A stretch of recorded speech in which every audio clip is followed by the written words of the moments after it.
Dragon Ball Super episode 18 is in the books. Ora mo kitazo, birisusei de shugyo kaishi da, which translates to, I've come to. Training begins on Beerus' planet. And some of you guys are probably wondering, man, did I miss the episode this week? Well, because of daylight savings in the U.S., remember guys, daylight savings is only in the United States.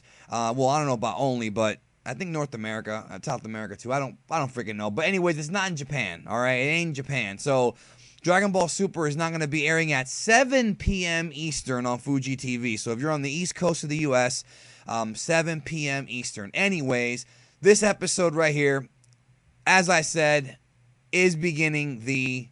Well, I don't know if I've said it, but this episode does segue or officially begin the Resurrection of F, Revival of Frieza story arc. And really, there's not much to talk about in this episode. I was very excited last week that we were going to see the anime debut of Sorbet, Tagoma, Shizami, Vados, and Champa.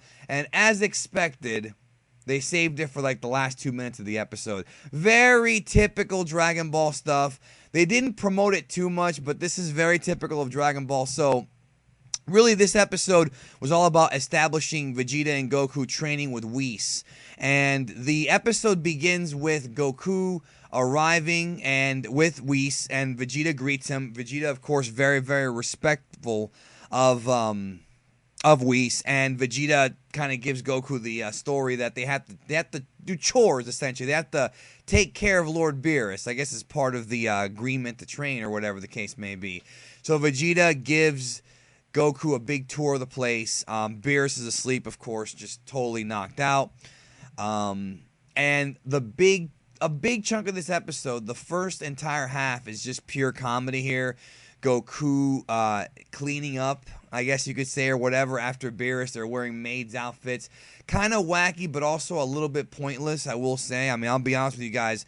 I thought I dragged on a little bit too long. I didn't have to have a full half segment dedicated to this. They could have also spread it out, to next week, but I guess they're not going to do that. And they're earning their stripes and whatnot. So, about halfway through the episode, maybe a little bit before that, Goku finally gets his Resurrection F gi. So we do see Goku wearing his Resurrection F outfit. Good times.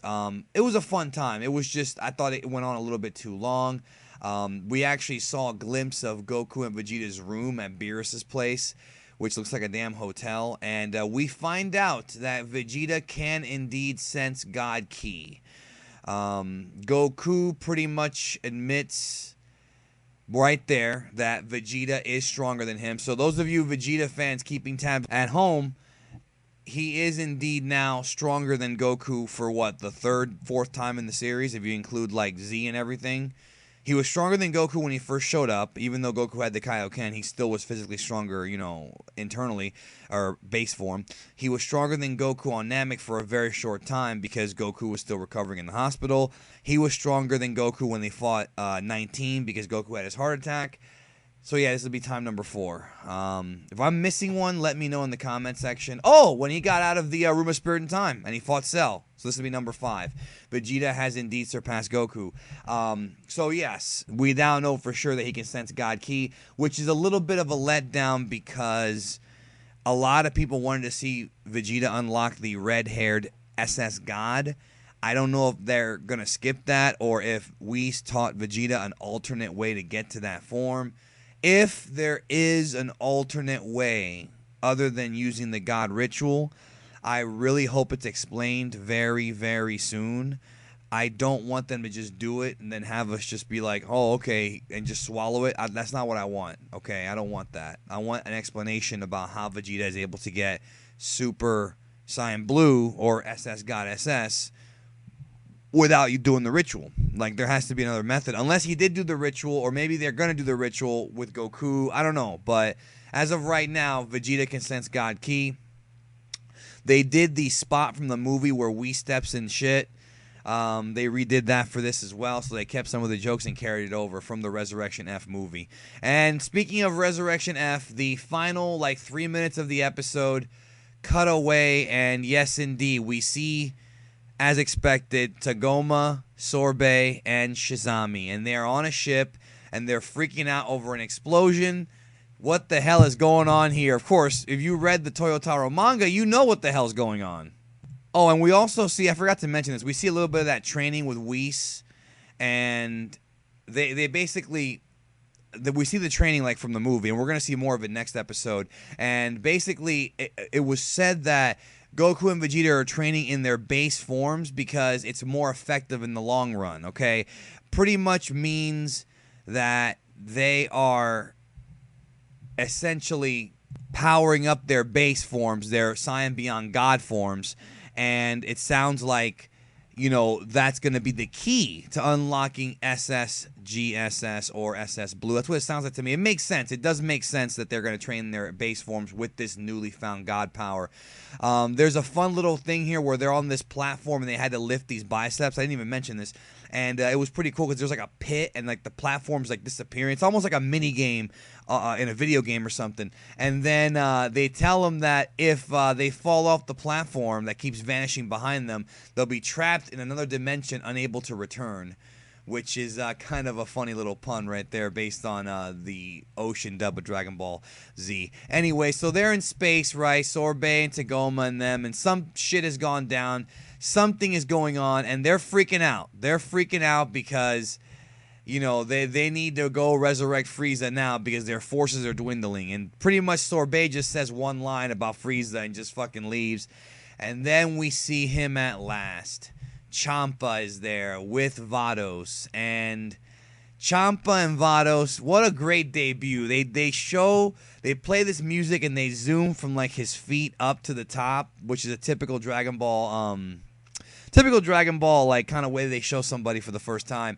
And what's going on here is apparently they're blowing up planets for fun, I suppose, but they're looking for a particular planet. We don't know what the purpose is, but they are looking for a specific planet, and the one they blew up here is not the one they're looking for. But it just so happened to be the catalyst for Sorbet and those guys to go to Earth to resurrect Frieza, which is happening next week. If you saw the next episode preview, next week's episode is called Despair Once More, the revival of the terrible Emperor Frieza. That's an awesome freaking name. Anyways, my thoughts on this episode, guys. I thought it dragged on a little bit too long in the first half. I thought it was fun, but a lot of it was a little bit unnecessary. They could have gotten to the points a little bit more. There was this really weird scene with Beerus asleep, and like it looked like Beerus had put Goku in like a figure 4 leg lock. It looked weird. Maybe I'm dreaming. Let me know in the comment section.